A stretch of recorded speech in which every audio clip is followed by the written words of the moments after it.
अस्सलाम वालेकुम। उम्मीद करता हूँ कि आप सब लोग बिल्कुल अच्छे होंगे। तो मैं हूँ आबिद अयूब और आप सब लोगों को अयूबी कंसेप्ट्स में खुश आमदीद। आज हम ये समझेंगे कि एक लेंस जो है वो एक ही ऑब्जेक्ट के लिए मुख्तलिफ इमेजेस किस तरह बनाती है। लास्ट लेक्चर जो था उसमें हमने ये समझा था कि इमेज जो है वो लेंस किस तरह बनाता है। सिंपल केस था, मैं कन्वेक्स और कनकेव के लिए हमने समझा था। आज हम थोड़ा सा एडवांस जाते हैं, थोड़ा सा आगे जाते हैं, ये समझेंगे कि एक ऑब्जेक्ट अगर आप रखते हो लेंस के सामने तो उस ऑब्जेक्ट के लिए मुख्तलिफ इमेजेस किस तरह बनाता है एक लेंस, कनकेव और कन्वेक्स भी। मुख्तलिफ इमेज का मतलब ये है कि इमेज कभी कभार इन्वर्टेड होगा, कभी अपराइट होगा, कभी रियल होगा, कभी वर्चुअल होगा, कभी एनलार्ज होगा, कभी रिड्यूस्ड होगा, वगैरह वगैरह। एक ही ऑब्जेक्ट के लिए मुख्तलिफ इमेजेस किस तरह बन जाती है। तो देखो, इस ये टॉपिक, तो इसलिए इस टॉपिक का नाम क्या हुआ, formation of different images through lens. एक ही लेंस के जरिए से मुख्तलिफ इमेजेस का बनना। इसी टॉपिक को हम थोड़ा सा रिलेट करेंगे तब हमें इसका बिल्कुल बेसिक क्लियर हो जाएगा। अगर आपको याद हो मिरर, मिरर के केस में भी हमने कुछ इस तरह टॉपिक पढ़ा था। वो टॉपिक कुछ यूं था कि formation of different images through mirror, mirror के जरिए से मुख्तलिफ इमेजेस का बनना। अब वहां से हमारे लिए एक कंक्लूजन निकली थी, वो ये थी कि अगर आप ऑब्जेक्ट के लोकेशन को चेंज कर रहे हो तो इस लोकेशन के बेस पे आपके पास उसी ही ऑब्जेक्ट के लिए मुख्तलिफ इमेजेस मिलते हैं। किस तरह? मैं थोड़ा सा 2-3 मिनट के लिए मिरर की तरफ जाता हूँ।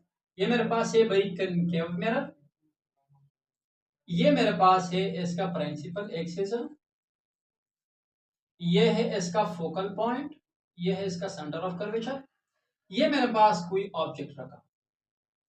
अब मैंने जैसा इस रिफ्लेक्टिंग के साइड कोई ऑब्जेक्ट रखा तो जारी बात है उसका कुछ कुछ इमेज तो बनेगा ना। वो इमेज किस तरह भी हो सकता है, वो हमने पढ़ा था कि इसका इमेज जो है वो यहां पर होगा रे डायग्राम के जरिए से। अब अगर मैं इस इमेज को यहाँ पे रखूं तो इसका इमेज चेंज हो जाएगा। अगर मैं इसी को यहाँ पे रखूं तो इसका इमेज, और अगर इसका यहाँ पे रखूं तो इसका इमेज और। मतलब ऑब्जेक्ट की जैसा जैसा मैं लोकेशन को चेंज कर रहा हूं मेरे पास इसके मुख्तलिफ इमेजेस मिल जाते हैं। मुख्तलिफ इमेजेस, कभी आपके पास रिड्यूस्ड इमेज होगा, कभी इन्वर्टेड, कभी रियल वगैरह, इस तरह के आपको मुख्तलिफ इमेजेस मिल जाएंगे। तो कंक्लूजन ये निकला कि जैसा अगर आप ऑब्जेक्ट के पोजीशन को चेंज करते हो, ऑब्जेक्ट के लोकेशन को चेंज करते हो, तो इस केस में आपके पास उसी ऑब्जेक्ट के लिए हर जगह पर डिफरेंट इमेजेस मिलेंगे। सेम कंसेप्ट लेंस के लिए भी है। लेंस के लिए कंसेप्ट ये है कि अगर आपने एक ऑब्जेक्ट लेंस के सामने रखा है और उस ऑब्जेक्ट की पोजीशन, इस ऑब्जेक्ट के लोकेशन को आप चेंज कर दो, इस चेंजिंग लोकेशन की वजह से आपके पास डिफरेंट इमेजेस आएंगे। तो हमारे पास बात क्या निकल आई? बात ये निकल आई कि different different images are formed due to the change in location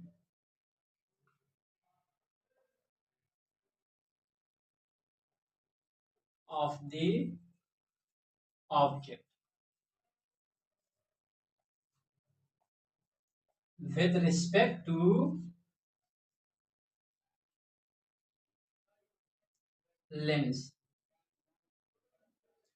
मतलब क्या हुआ? मतलब ये हुआ कि डिफरेंट इमेजेस आर फॉर्म, मुख्तलिफ इमेजेस बन जाते हैं due to the change in location of the object.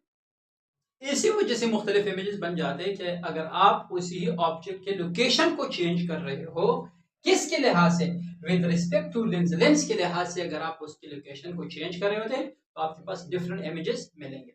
तो देखिए, रेड डायग्राम की तरफ हम वापस थोड़ी देर बाद आते हैं, पहले समझते हैं। देखो, ये है, फर्ज करें मेरे पास कौन सी लेंस है, शाबाश बताइए। ये मेरे पास है कन्वेक्स लेंस। तो मैंने क्या किया कि ये है उसका प्रिंसिपल एक्सिस, ये है उसका फोकल पॉइंट 1, ये है इसका फोकल पॉइंट 2। मैंने ऑब्जेक्ट को सबसे पहले थोड़ा दूर रखा, इसकी वजह से एक तरह का इमेज बनेगी। मैंने फिर ऑब्जेक्ट को यहाँ पे थोड़ा रखा, अब ये इसकी वजह से भी इमेज तो बनेगी ना। इसकी वजह से इमेज जो बनेगी वो इससे थोड़ा सा डिफरेंट होगी। मैंने ऑब्जेक्ट को यहाँ पे रखा, तब देखेंगे कि भाई इस तरह इसके जरिए से इमेज जो होगी वो किस तरह होगी, इमेज होगी कि नहीं होगी। यहाँ पे रखेंगे तो इमेज को देखेंगे किस तरह होगी। हर लोकेशन चेंज हो रहा है, इमेज भी चेंज हो रहा है। बाज जगह ऐसे आती है कि बिल्कुल इमेज होता ही नहीं है, जिस तरह मिरर के केस में था। तो इसी तरह हम यहाँ पे भी समझेंगे लेंस के लिए रे डायग्राम के जरिए किस तरह होता है। सेम केस किसके लिए होता है, कन्वेक्स के लिए होता है, सॉरी कनकेव के लिए भी होता है, कनकेव लेंस के लिए भी। ये मेरे पास एक कनकेव लेंस है, ये हो गई भाई इसकी principal axis, focal point 1, focal point 2। अब मैंने क्या किया कि पहले ऑब्जेक्ट को थोड़ा दूर रखा, इसके जरिए से इमेज बनेगा, यहाँ पे रखा इमेज बनेगा, यहाँ पे रखा इमेज बनेगा, यहाँ पे रखा इमेज बनेगा, वगैरह वगैरह। देखेंगे कि हर लोकेशन पे जिस तरह हम लोकेशन को चेंज कर रहे होते हैं तो उसका इमेज भी डिफरेंट हो जाता है। तो अब देखेंगे कन्वेक्स के लिए भी कि इमेज किस तरह बनती है, मुख्तलिफ इमेजेस किस तरह होते हैं, और कनकेव के लिए भी। अच्छा जनाब, तो समझते हैं कि कन्वेक्स लेंस के जरिए से, इस लेंस के जरिए से मुख्तलिफ इमेजेस किस तरह बन जाते हैं। तो देखो पहला पॉइंट ये है कि फार फ्रॉम फोकल पॉइंट, मतलब क्या हुआ, अगर हम एक ऑब्जेक्ट को उस जगह पर रखें जो कि बहुत दूर हो, कहां से, फोकल पॉइंट से। देखो फोकल पॉइंट तो दो तरह के थे, एक सेम साइड एक अपोजिट साइड। तो सेम साइड वाला वो होता है जहां पर हम ऑब्जेक्ट रखते हैं, और अपोजिट वाला जहां पर इमेज बन जाती है, जहां पर लाइट रेज रिफ्रैक्ट हो जाती है। तो देखो हमने क्या किया कि हमने ऑब्जेक्ट को रखा जो कि बहुत दूर है, कहां से, फोकल पॉइंट से। तो क्या हो जाएगा, इस ऑब्जेक्ट का एक इमेज बनाएगा कौन, ये लेंस बनाएगा। किस तरह बनाएगा, तो समझते हैं इसको। देखो इमेज एक लेंस किस तरह बनाती है, ये हमने लास्ट लेक्चर में पढ़ा था। तो समझते हैं, वही कंसेप्ट यूज करते हैं कि एक रे बिल्कुल पैरेलल जाती है। अगर एक रे पैरेलल जाएगी तो ये फोकल पॉइंट से पास हो जाएगी रिफ्रैक्शन के बाद। कौन से focal point, opposite sided focal point से। तो ये देखो यहां से पास हो रही है, ये है हमारे पास रे नंबर फर्स्ट, समझ आ गई। और ये जो मोटा लाइन है ये है प्रिंसिपल एक्सिस। अब दूसरा रे जो है वो डायरेक्ट ऑप्टिकल सेंटर की तरफ जा रही है। जो रे ऑप्टिकल सेंटर से पास होगी वो अनअफेक्टेड जाएगी, उसमें जो रिफ्रैक्शन का फिनोमेना है वो अपने पाथ को बिल्कुल भी चेंज नहीं करेगी। तो ये सेकंड रे बिल्कुल जिस तरह जा रही है उसी डायरेक्शन में बाहर निकल गई, उसी डायरेक्शन में ये गई। ये है मेरे पास सेकंड रे, ये फर्स्ट रिफ्रैक्टेड रे, ये सेकंड रिफ्रैक्टेड रे। ये दोनों रेज आपस में इंटरसेक्ट हो रहे हैं इस पॉइंट पर। अभी हमने समझ लिया कि इमेज वहां पे बनेगी जहां पर लाइट, जहां पर रिफ्रैक्टेड रेज इंटरसेक्ट होती है। तो यहां पर इंटरसेक्ट हो गए, ये जो चीज है ये अब हमारे पास क्या हो गया, इसका इमेज बन गया, ये ऑब्जेक्ट ये हो गया इसका इमेज। बाकी समझ आ गई। अच्छा जनाब, तो देखो अब हमने मिरर के केस में पढ़ा था कि भाई जो भी इमेज बनते हैं उनके कुछ पॉइंट्स होते हैं, उनके कुछ कैरेक्टरिस्टिक्स होते हैं। कैरेक्टरिस्टिक मतलब इसके बारे में कुछ इंफॉर्मेशन। वो किस तरह, इस इमेज के लिए पहला इंफॉर्मेशन ये है कि ये जो इमेज बन गया ये रियल इमेज है। क्यों रियल है, रियल इसलिए है कि इनके जो रिफ्रैक्टेड रेज है जो इंटरसेक्ट हो चुके हैं, जिसकी वजह से ये बने हैं, वो रियल में इंटरसेक्ट हुए हैं। सही है, तो इसलिए रियल है। सेकेंड पॉइंट ये है कि ये जो इमेज है ये इन्वर्टेड है, प्रिंसिपल एक्सिस से नीचे इंटरसेक्शन हुई है ना, तो इसलिए ये जो है ये इन्वर्टेड है। तो सेकंड पॉइंट क्या आ गया, इन्वर्टेड इमेज है। थर्ड पॉइंट क्या है, थर्ड पॉइंट ये है कि ये इमेज जो है ये ऑब्जेक्ट से छोटा है इस वक्त, जब हमने ऑब्जेक्ट को बहुत पीछे रखा है फोकल पॉइंट से। तो मतलब ये रिड्यूस्ड इमेज है, समझ आ गई। चौथा पॉइंट वो ये है कि ये इमेज किधर बन गया, ये इमेज बन गया तकरीबन near the opposite sided focal point। हम कह सकते हैं कि F2। देखो ये इमेज किधर बन गया, near the opposite sided focal point. Opposite sided focal point तो ये ना, इसके बिल्कुल करीब बन गया। अब देखो अभी हमें तो डायरेक्ट पता नहीं चलता कि करीब है कि दूर है, लेकिन जब हम ये वाला पढ़ेंगे तब हमें रियलाइज होगा कि वाकई ये तो करीब है बनिस्बत इसका। तो ये जो इमेज बन गया इसकी समझ आ गई। अच्छा जनाब, अब जाते हैं एक दूसरे की तरफ। अब हमने किया क्या कि हमने इस ऑब्जेक्ट को तो दूर था ना, यहाँ पे रखा, यहाँ पे रखा, यहाँ पे रखा, मुख्तलिफ जगह पर रखा। अब हम क्या करते हैं, इसी चीज को थोड़ा नहीं बल्कि बहुत करीब लेकर आए हम लोग। कहाँ पे? फोकल पॉइंट पे, सेम साइड फोकल पॉइंट पे।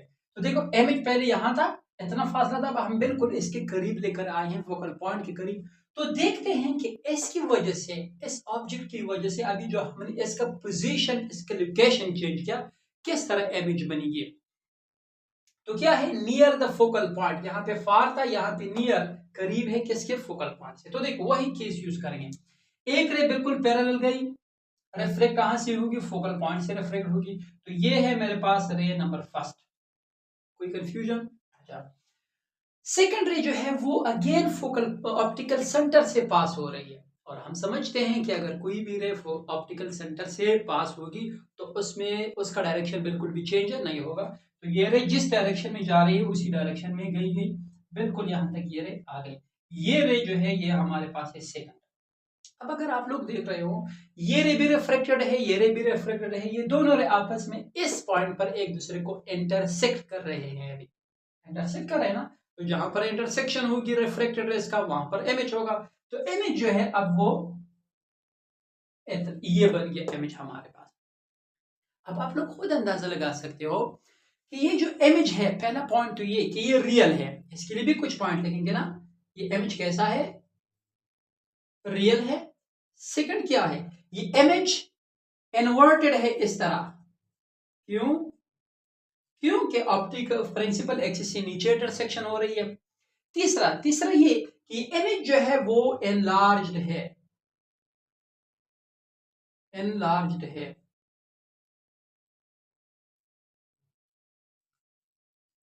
सही है, बड़ा है, किस चीज से? ऑब्जेक्ट से बहुत बड़ा है। चौथा जो चीज है वो ये है कि far from the focal point. Image की जो लोकेशन है वो ये है कि ये इमेज जो बन गया ये बहुत दूर बन गया, कहां से? Opposite focal point. अब देखो यहां पे हमारे पास एक कंक्लूजन निकल आई। कंक्लूजन कुछ ये है कि अगर हम जैसा जैसा एक ऑब्जेक्ट को फोकल पॉइंट के करीब लेकर आते हैं, वैसा वैसा उस ऑब्जेक्ट का जो इमेज है वो इमेज बढ़ता चला जा रहा है, एनलार्ज होता चला जा रहा है, और इसके जो फासला है अपोजिट फोकल पॉइंट से, यहां से वो दूर होता चला जा रहा है। तो हम देख सकते हैं यहाँ पे करीब, यहाँ पे दूर, और ये इमेज जो है ये छोटा है, ये बड़ा है, क्योंकि यहाँ पे ऑब्जेक्ट बहुत दूर, यहाँ पे बहुत करीब। अभी हमने किया क्या कि हमने ऑब्जेक्ट को फोकल पॉइंट पे रखा। तो देखते हैं कि इसके लिए इमेज किस तरह होगा। तो ऑब्जेक्ट ये है, इसकी हेड से हमने दो रे निकलवाई। वो दो रे जो है वो प्रिंसिपल रेज है। तो एक रे जो है वो पैरेलल है किसके साथ? प्रिंसिपल एक्सिस के साथ। तो ये रे अगर एक रे प्रिंसिपल एक्सिस के साथ पैरेलल हो, रिफ्रैक्शन के बाद उसको फोकल पॉइंट से गुजरना होगा। तो ये रे इस तरफ फोकल पॉइंट से गुजर गई, ये रे हमारे पास रे फर्स्ट है, रिफ्लेक्टेड रे फर्स्ट। दूसरा रे जो है वो ऑप्टिकल सेंटर से पास हो रही है। हम जानते हैं कि ऑप्टिकल सेंटर से पास होने वाली रे कभी भी अपनी डायरेक्शन को चेंज नहीं कर सकती। तो ये रे जो है ये सेम अपनी डायरेक्शन में रवान जा रही है। अब देखो इन दोनों रेस को, ये दोनों रे आपस में पैरेलल है, और पैरेलल रे जो है वो कभी भी एक दूसरे को इंटरसेक्ट नहीं कर सकती। ये दूसरा रे है, ये फर्स्ट रे एंड सेकंड रे क्या है? पैरेलल है, और पैरेलल रे तो इंटरसेक्ट नहीं कर सकती ना। जब इंटरसेक्ट ही नहीं कर सकती तो इमेज नहीं बनेगा। तो बात अभी तक ये क्लियर हुआ कि रियल इमेज जो है ये रियल है ना। रियल इमेज जो है अगर आपने ऑब्जेक्ट को फोकल पॉइंट पे रखा है तो पॉसिबल नहीं है। सही है, लेकिन हमारे पास एक दूसरा तरीका भी है। देखते हैं कि क्या उसके जरिए से इमेज पॉसिबल है कि नहीं। वो तरीका क्या है? हम इमेजिनरी रेज जो है उसके जरिए से भी देख सकते हैं। अगर इमेजिनरी रे आपस में इंटरसेक्ट हो रहे हो तब भी इमेज बनेगा, उसको हम इमेजिनरी इमेज कहते हैं। तो देखते हैं इमेजिनरी रे किस तरह ड्रा करना होगा। ये रे जो है इसके बिल्कुल पीछे से हमने क्या करना होगा, एक रे इमेजिनरी निकालना होगा। आप लोगों को दिखाई दे रही है थोड़ा सा, ये जो है ये अब इमेजिनरी रे है, रे फर्स्ट का। इसका इमेजिनरी, इसको थोड़ा सा एक्सटेंड करो पीछे की तरफ। तो देखो इमेजिनरी रे जो है वो भी आपस में पैरेलल है, वो भी आपस में इंटरसेक्ट नहीं हो रहे। तो क्लियर ये हुआ कि अगर आपके पास ऑब्जेक्ट फोकल पॉइंट पे हो तो इस केस में ना रियल इमेज बनेगा ना इमेजिनरी इमेज बनेगा, बल्कि इमेज बिल्कुल बनेगा ही नहीं। तो इसके लिए हम पॉइंट क्या लिख सकते हैं कि no image is formed at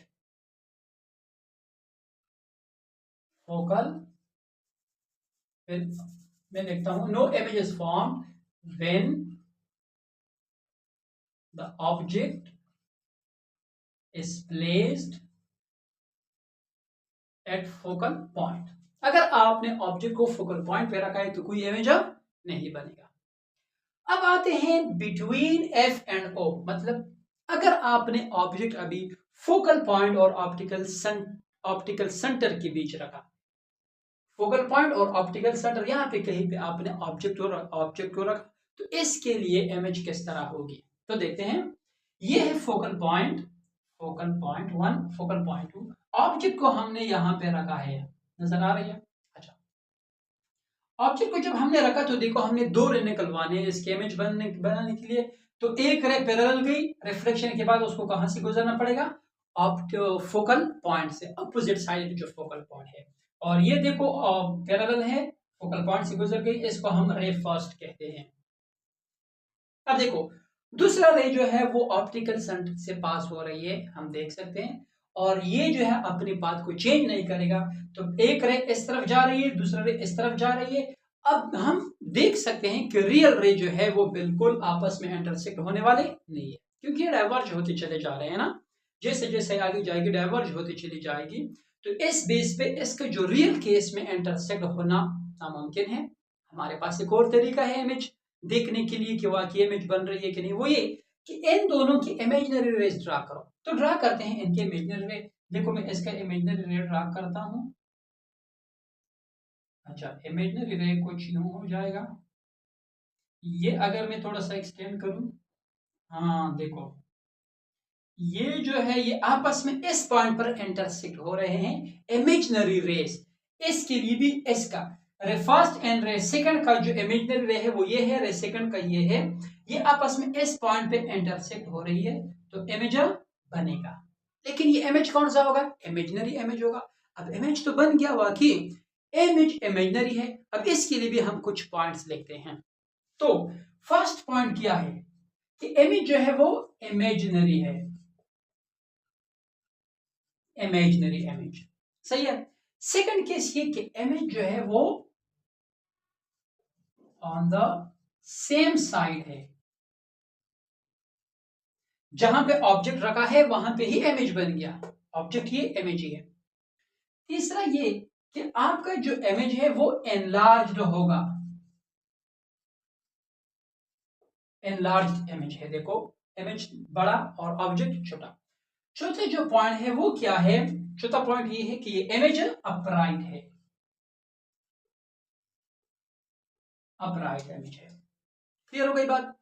अब कन्वेक्स लेंस के लिए हमारे पास जो इमेज मुख्तलिफ इमेज फॉर्मेशन थी वो अभी हम क्लियर हो गए, हमें क्लियर हो गया कि अगर ऑब्जेक्ट को जैसे जैसे हम फोकल पॉइंट के करीब लेकर आते हैं तो ऑब्जेक्ट जो है इमेज जो है वो चेंज होता चला जा रहा है। किस तरह चेंज होता चला जा रहा है, वो इस तरह कि इमेज का जो साइज है वो बढ़ता चला जा रहा है, और वो उसका जो लोकेशन है वो भी चेंज होता चला जा रहा है, यानी वो अपोजिट साइड के फोकल पॉइंट से दूर होता चला जा रहा है।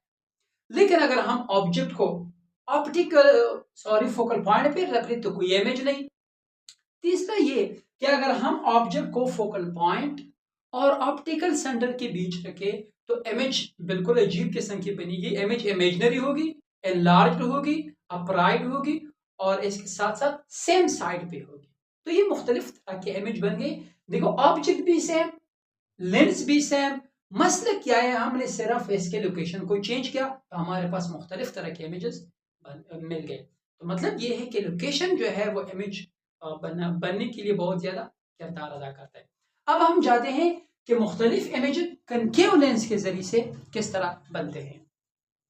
अच्छा जी, अब हम समझते हैं कि different images through concave lens. अब कनकेव लेंस की तरफ जाते हैं कि अगर हम उसके सामने मुख्तलिफ जगहों पे ऑब्जेक्ट को रखते हैं तो इसके जरिए से मुख्तलिफ इमेजेस किस तरह बन जाती है उस ऑब्जेक्ट के। तो चलो देखो, ये हमारे पास है कनकेव लेंस। तो हमने ऑब्जेक्ट कहां पे रखा? Far from the focal point. Focal point जो होता है सेम साइडेड फोकल पॉइंट, इससे बहुत दूर रखा हमने क्या? ऑब्जेक्ट। ये F1 है, ये F2 है, सही है। अब देखो, तो अब इसका इमेज तो बनेगा, क्यों? क्योंकि इससे रेज निकलेगी और इसके सामने लेंस रखा गया है, तो इमेज तो बनेगा। तो इसके लिए जो हमने 3 प्रिंसिपल रेस पढ़े थे उसके बेस पे इसका जो इमेज बनता है वो हम समझते हैं।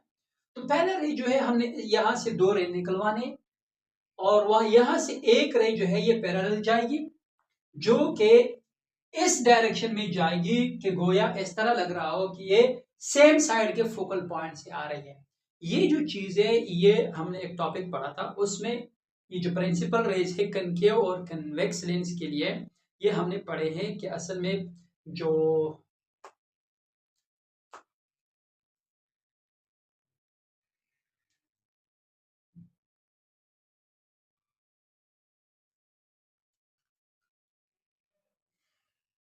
अच्छा जनाब, तो जाते हैं अब कनकेव लेंस की तरफ। उसके जरिए से एक ऑब्जेक्ट के मुख्तलिफ इमेजेस किस तरह बन जाते हैं, तो उसकी तरफ जाते हैं कि अगर हम ऑब्जेक्ट को मुख्तलिफ पोजीशन पे रखते हैं तो इमेजेस उसके किस तरह होंगे। पहला, फार फ्रॉम फोकल पॉइंट। अगर हम एक ऑब्जेक्ट को फोकल पॉइंट से दूर रखें, कौन से focal point? Same sided focal point से दूर रखें, तो इसका इमेज किस तरह होगा? तो हमने क्या करना होगा, इमेज को समझने के लिए हमारे पास हमें 2 रेज निकलवाने होंगे। देखो ये जो दो रे हमने निकाले थे ना, जिसके बेस पे इमेज बन रही है कनकेव के लिए भी और कन्वेक्स के लिए भी, ये हम पढ़ चुके हैं पिछले लेक्चर में। तो अगर किसको मसला हो तो फिर वो देख लीजिए। तो देखो यहाँ पे हम 2 रेज निकलवाते हैं। एक रे जो है वो पैरेलल जाती है किसके साथ? प्रिंसिपल एक्सिस के साथ, सही है। अब इसके लिए हमने ये इस तरह पढ़ा था कि अगर एक रे कनकेव के लिए ऐसा हो कि पैरेलल हो, तो उस डायरेक्शन में जाएगी जैसे ये लग रहा हो कि ये सेम साइड के फोकल पॉइंट से आ रही है। तो देखो, ये रे जो है इस डायरेक्शन में, इससे पास होने के बाद इस डायरेक्शन में, ये रे इस डायरेक्शन में जाएगी। अब देखो ये रे, इस रे को अगर मैं थोड़ा सा पीछे की तरफ एक्सटेंड करूं तो इस तरह लग रहा है कि भाई ये तो सेम साइड के फोकल पॉइंट से आ रही है। दूसरा रे जो है वो ऑप्टिकल सेंटर से पास हो रही है, वो अनअफेक्टेड इसी तरह ही जाएगी, सही है। अब अगर हम रियल केस में देखें तो रियल केस में तो ये दोनों कभी भी इंटरसेक्ट होने वाले नहीं है, क्योंकि डायरेक्शन दोनों का अलग अलग है। अब हमारे पास एक तरीका है कि हम जाइए इसके इमेजिनरी रेस की तरफ, वो देखें कि क्या वो इमेजिनरी रेस आपस में इंटरसेक्ट होते हैं कि नहीं। तो देखो, इसका जब मैं इमेजिनरी रे ड्रा करवाता हूं तो इसका इमेजिनरी रे तकरीबन ये है। इसका जो इमेजिनरी रे है वो सेम ही अपनी ही लाइन पे होगी, तो इसका इमेजिनरी तकरीबन ये वाली रे, ये देखो, ये जो सेकंड रे है, ये रे फर्स्ट, ये रे सेकंड। फर्स्ट रे का इमेजिनरी रे तो ये है, इसका इमेजिनरी रे कुछ नहीं, क्योंकि सेम डायरेक्शन में जाएगी, अपनी डायरेक्शन को चेंज नहीं करा, तो इसलिए। अब देखो इमेजिनरी केस में ये दोनों रेज इमेजिनरी केस में एक दूसरे को इंटरसेक्ट कर रही है, जो कि पॉइंट ये वाला है। तो इमेज जो है वो भी इस ही पॉइंट पे बनेगा। बाकी समझ आ गई? अब हमारे पास इस ऑब्जेक्ट का इमेज जो है वो यहाँ पे बन गया। अब देख रहे हैं इमेज को, इससे पॉइंट निकलवाते हैं, तो इसकी जो प्रॉपर्टीज है वो इसकी तरफ, सॉरी कैरेक्टरिस्टिक्स की तरफ जाते हैं। तो देखो पहली पॉइंट तो ये कि ये जो इमेज है ये वर्चुअल इमेज है, रियल इमेज नहीं है। क्यों वर्चुअल है? VIR, क्यों वर्चुअल है? क्योंकि ये रेज जो है ये आपस में रियल में इंटरसेक्ट नहीं करते, बल्कि इमेजिनरी रेज जो है वो आपस में इंटरसेक्ट हो रहे हैं। दूसरा पॉइंट ये इमेज जो है ये सेम साइड पे बन गया, सेम साइड पे बन गया, मतलब जिस साइड पे हमने ऑब्जेक्ट रखा है उस ही साइड पे ये इमेज भी हमारे पास बन गया। तीसरा पॉइंट ये है कि ये जो इमेज है ये रिड्यूस्ड इमेज है, मतलब ये इमेज जो है ये ऑब्जेक्ट से छोटा है।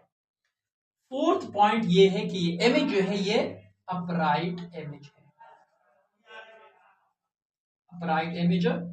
ये 4 पॉइंट है इसके। अब हम एक स्टेप आगे जाते हैं इसी ही ऑब्जेक्ट को हम करीब लेकर आते हैं, करीब लेकर आते हैं, हम थोड़ा सा इसको फोकल पॉइंट से करीब रखते हैं, तो क्या होगा, जब हमने इसको, ये देखो ये हमारे पास फोकल पॉइंट है, ये हमारे पास दूसरा फोकल पॉइंट, इसके करीब हमने ये किया, रख लिया, ऑब्जेक्ट को रख दिया। अब दोबारा हम दो रे ही निकलवाएंगे, एक रे पैरेलल जाएगी, ये उस डायरेक्शन में रिफ्रेक्ट होगी कि गोया इस तरह लग रहा हो कि भाई ये फोकल पॉइंट से आ रही है, तो हम देख सकते हैं यहाँ। दूसरा रे जो है वो फोकल पॉइंट से, सॉरी ऑप्टिकल सेंटर से गुजर रही है, ये अनइफेक्टेड जाएगी, अपनी डायरेक्शन को बिल्कुल भी चेंज नहीं करेगी। वही बात है कि ये दो दोनों रे है, जो रे नंबर फर्स्ट है रिफ्लेक्टेड रे, रे सेकंड है रिफ्लेक्टेड रे, ये दोनों आपस में रियल में इंटरसेक्ट नहीं कर रही है, रियल में तो नहीं कर रही है ना, लेकिन इमेज बन रही है। अगर हम जाइए इसके इमेजिनरी केस की तरफ, तो देखो इसके जो इमेजिनरी केस है वो कुछ यूं है कि हमने इसके इमेजिनरी रे ड्रा किए, इमेजिनरी रे है। अब इसका जो इमेजिनरी रे होगा वो इसी डायरेक्शन में होगा, क्यों, क्योंकि रे टू जो है ये अपनी पाथ को चेंज ही नहीं करता, तो ये जो है ये इसका क्या है भाई, इमेजिनरी रे।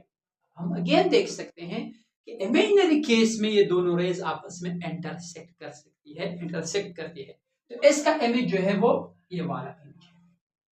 इसके लिए भी इमेज बन रहा था, इसके लिए भी इमेज बन रहा है, तो देखो देखते हैं।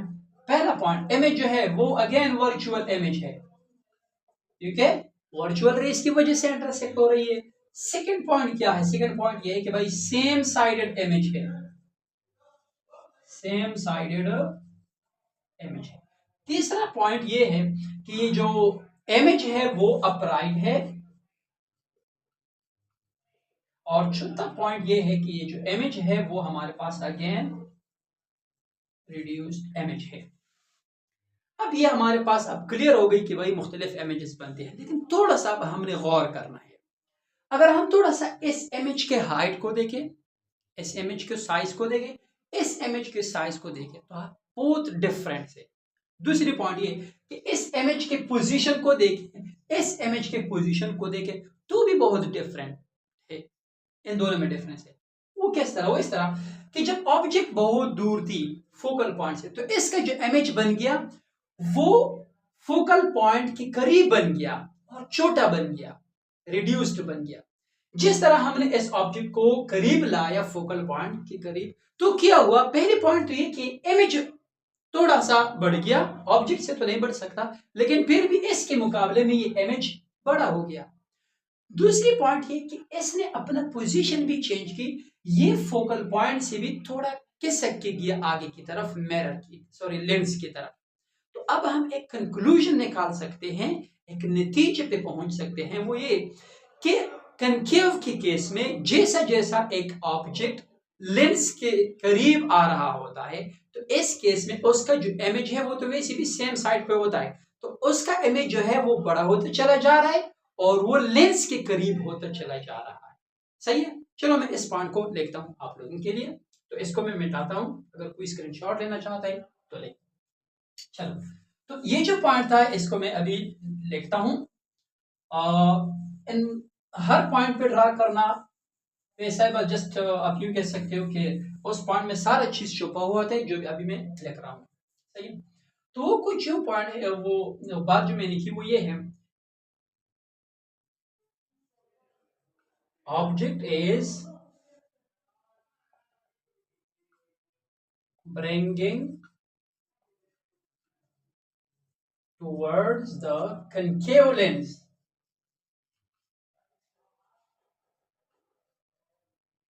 then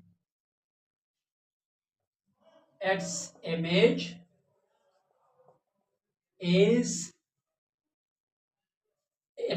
become enlarged